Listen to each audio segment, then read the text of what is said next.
لیے لاکھوں کے خرچے ہوتے ہیں، کروڑوں کے خرچے ہوتے ہیں، سب کچھ کرتے ہیں، لیکن حال یہ ہوتا ہے کہ جب شادی ہوتی ہے تو نہ اس میں اللہ و رسول کا ذکر ہوتا ہے، نہ محفل میلاد ہوتی ہے، نہ کوئی سی بزرگ کے قدم ہوتے ہیں، بس سارے شیطانی قدم ہوتے ہیں۔ لیکن قرآن کہتا ہے ھذا من فضل ربی، یہ رب کا فضل ہے۔ وہ فضل یہ ہے کہ جب ساری دنیا برائیوں کی طرف دوڑ رہی ہو، اللہ تمہیں چنے اور ان برائیوں سے نکل کر تم اپنے گھروں میں اللہ و رسول کا ذکر سجاؤ، اللہ و رسول کی محفلیں سجاؤ، پھر دنیا کو کہو کہ ھذا من فضل ربی، یہ میرا۔ واہ واہ واہ واہ واہ، سبحان اللہ، بہت خوب، اللہ اکبر یا رسول اللہ۔ اب جو شادی کارڈ ہوتا ہے نا، شادی انوائٹ کارڈ، اس پر لکھا جاتا ھذا من فضل، یہ لکھا جاتا النکاح من سنتی،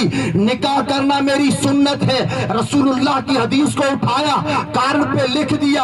اب کارڈ پہ تو لکھ دیا، ہر گھر میں پہنچا دیا، اعلان ہوا۔ میں آپ سے پوچھتا ہوں، مسجد میں اذان ہوتی ہے، اللہ اکبر اللہ اکبر اللہ اکبر اللہ اکبر، اللہ سب سے بڑا ہے، اللہ سب سے بڑا ہے، حی علی الصلاۃ حی علی الصلاۃ، نماز کی طرف آؤ، حی علی الفلاح، کامیابی کی طرف آؤ۔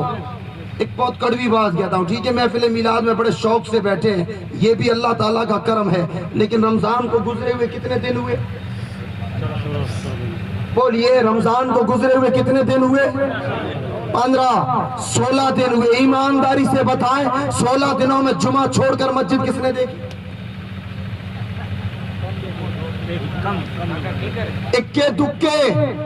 اکے دکے لوگ ہوں گے بیچارے جنہوں نے رمضان کے بعد کنٹینیو مسجد کو پکڑ کر کے رکھا ہے، مسجد کے اندر رہتے ہیں، نمازوں کی پابندی کرتے ہیں۔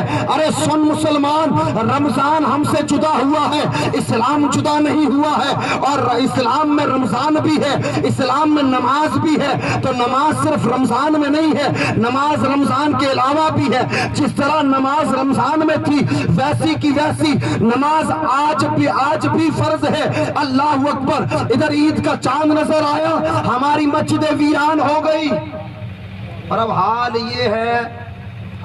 یہ ہے کہ مسجدوں میں اذان دینے والے نہیں ہیں۔ مولانا صاحب کھڑے ہوتے اللہ اکبر اللہ اکبر، اذان دے کر کے دیواروں سے سر نکال کر کے ادھر ادھر دیکھ رہے ہیں، شاید کوئی آ جائے تاکہ جماعت ہو جائے۔ ایمانداری سے بتائیے نا، یہی حالات ہے نا ہماری مسجدوں کی، اور ہم لوگ کیا دعائیں کرتے ہیں؟ اللہ تعالیٰ مسلمانوں کی حفاظت فرمائے، مسلمانوں کی مدد فرمائے، اللہ تعالیٰ ہندوستان کے مسلمانوں پر کرم فرمائے۔ ہمارے حالات آپ خود دیکھ رہے ہیں کہ رمضان نکلتے ہی ہماری مسجدیں ویران ہو گئی ہے۔ ارے شادی میں آج یہاں پر آپ آئے، علی جناب ہاشم خان صاحب کے گھر پر آپ آئے، آپ نہ آتے تو بھی شادی ہو جاتی۔ آپ آئے، آپ کیوں آئے؟ آپ اس لیے آئے کہ ہاشم خان صاحب نے دعوت دی ہے، اگر نہ گیا تو ہاشم بھائی ناراض ہو جائیں گے، اس لیے شادی میں آنا ضروری ہے۔ ہاشم بھائی دیکھیں گے، راضی ہو جائیں گے۔ میں کہتا ہوں ارے ہاشم بھائی کو راضی کرنے والے، شادی میں آنے والے، ہاشم کی گھر میں شاید 1-2 بار موقع آئے، ہاشم بھائی اگر ناراض بھی ہو گئے تو آخرت برباد نہیں ہونی ہے، ویسے راضی بھی کر لیا جائے گا۔ رب پاک کے گھر سے دن میں 5 مرتبہ آواز دی جاتی ہے، آ بندے اللہ بلا رہا ہے، اللہ کے گھر میں آ، اللہ کی دعوت قبول کر۔ لیکن افسوس ہم میں سے کبھی کوئی دعوت قبول نہیں کر رہا۔ اللہ اکبر، یہ اسلام نہیں ہے۔ خیر، شادی کا موقع ہے، ھذا من فضل ربی لکھوا دیا کارڈ پر۔ نہ میں اپنے سماج کی بات کرتا ہوں، سندھی سماج کی، جو رسم و رواج ہے نا، وہ آپ بھی جانتے ہیں، میں بھی جانتا ہوں، آپ بھی جانتے ہیں، میں بھی جانتا ہوں، وہی کہ وہی سمتنگ برابر ہی ہمارے رسم و رواج ہوں گے۔ آپ علماء اکرام سے پتہ کریں گے نا تو ہمارے کچھ رسم و رواج ایسے ہیں کہ جن کا شریعت سے کوئی تعلق نہیں۔ اب بتائیے آپ نے کارڈ پہ کیا لکھا؟ النکاح من سنتی، فرمان کس کا ہے؟ میرے نبی کا فرمان ہے۔ اب اس نکاح کی رسم کے اندر، اس نکاح کی تقریب کے اندر ہم نے عمل کون سا کیا ہے؟ اللہ اکبر، ہماری شادیوں کا حال یہ ہے کہ مائیں بہنیں بے پردہ گھوم رہی ہے۔ اللہ اکبر، نکاحوں کے نام پر، سنت رسول کے نام پر ہمارے گھروں میں مہندی کی راتیں سجائی جاتی ہے، ہلدی کی راتیں سجائی جاتی ہے، جہاں پر جوان لڑکوں کو بٹھایا جاتا ہے، جوان لڑکیاں ساتھ میں بیٹھتی ہے، مہندیاں لگائی جاتی ہے، ہلدیاں لگائی جاتی ہے۔ پھر نکاح ہونے کے بعد میں وہ آپ کیا بولتے ہیں، پٹے چپڑائے پٹے لگائے جاتے ہیں، جس میں بالوں میں لڑکیاں تیل لگاتی ہے۔ آپ بتاؤ، کارڈ پہ ہم نے لکھا النکاح من سنتی، نکاح میرے نبی کی سنت ہے، اور گھر کا حال یہ ہے کہ بےہودگی ہمارے گھر میں ہے، بے شرمی ہمارے گھر میں ہے، سنتوں کا کھلواڑ ہمارے گھر میں ہے۔ مجھے بتائیے، کیا یہ کام کر کے رسول اللہ ہم سے راضی ہوں گے؟ نہیں پیارے، رسول اللہ راضی نہیں ہوں گے۔ رسول اللہ کو راضی کرنے کے لیے طریقہ یہ ہے کہ شاعر کہتا ہے، یقیناً آپ ہر عاشق کے گھر تشریف لاتے ہیں یا رسول اللہ، یقیناً آپ ہر عاشق کے گھر تشریف لاتے ہیں، میرے گھر میں بھی ہو جائے چراغا یا رسول اللہ۔ واہ واہ، نعرہ تکبیر، نعرہ رسالت، جشن شادی خانہ آبادی۔ اور رسول اللہ کو انوائٹ کرنے کا طریقہ، رسول اللہ کو بلانے کا طریقہ، جو سب سے بڑا طریقہ ہے وہ یہ ہے محفل میلاد۔ محفل میلاد، ایک اللہ تبارک تعالیٰ کے ولی کے بارے میں آتا ہے، بہت اللہ تبارک تعالیٰ نے انہیں مال دیا، بہت مال دیا، بڑے بڑے ان کے سمندری جہاز چلا کرتے تھے۔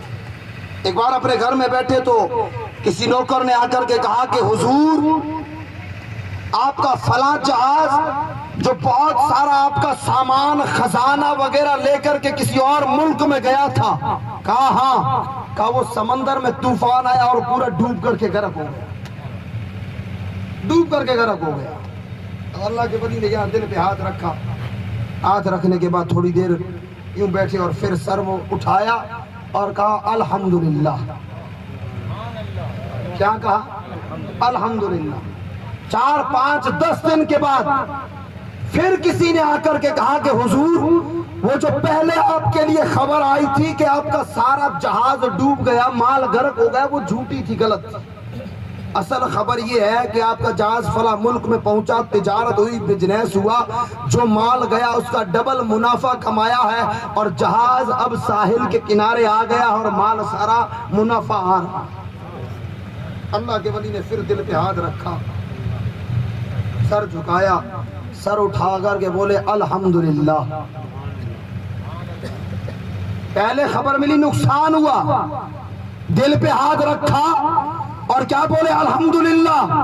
پھر میں خبر ملی کہ وہ نقصان نہیں بلکہ جہاز لوٹ کے آیا ہے اور اتنا منافع کمایا ہے، دل پہ ہاتھ رکھا اور پھر فرمایا الحمدللہ۔ ایک خلیفہ سائیڈ میں کھڑا تھا، اس نے کہا حضور ماجرا کیا ہے؟ پہلے بری خبر ملی تو بھی کہا الحمدللہ، اور اب اچھی خبر ملی، خوشخبری ملی تو بھی کہہ رہے الحمدللہ، وجہ کیا ہے؟ تو آپ فرماتے ہیں میرے پیارے، میں نے میرے دل کو دیکھا جو ہر وقت کہتا ہے کہ لا الہ الا اللہ محمد رسول اللہ۔ ہم بھی پڑھتے ہیں نا، میرا دل پڑھتا ہے لا الہ الا اللہ محمد رسول اللہ، دعویٰ کرتا ہے اللہ کا سچا بندہ، رسول اللہ کا سچا نوکر اور عاشق ہوں۔ خوشی، غم، دکھ، تکلیف سب اللہ کی جانب سے ہے۔ جب مجھے پہلے خبر ملی کہ میرا مال غرق ہو گیا تو میں نے میرے دل کو دیکھا کہ دل اس غم میں اللہ کو یاد کر رہا ہے کہ نہیں یاد کر رہا ہے، اللہ کو یاد کر رہا ہے کہ نہیں کر رہا ہے۔ جب وہ بری خبر ملی میرے دل کو کوئی فکر نہ ہوئی، میرے دل نے اللہ کا شکر ہی کیا، صبر کیا۔ جب میں نے دل کو دیکھا کہ اللہ کی یاد میں ہے تو اس پر میں نے کہا الحمدللہ، اللہ کے لیے تعریف ہے۔ کہا پھر دوسری بات، کہا جب مجھے خوشخبری ملی تو ایک انسانی فطرت ہے کہ غم ہوتا ہے تو اللہ کو یاد کرتا ہے، غم ہوتا ہے تو اللہ کو یاد کرتا ہے۔ اور ایگزامپل، ہمارے گھر میں موت ہوتی ہے، گھر میں موت ہوتی ہے۔ آپ نے اپنے سماج میں کبھی دیکھا ہے کسی کے دادے کی موت پر ڈی جے بجایا گیا ہو؟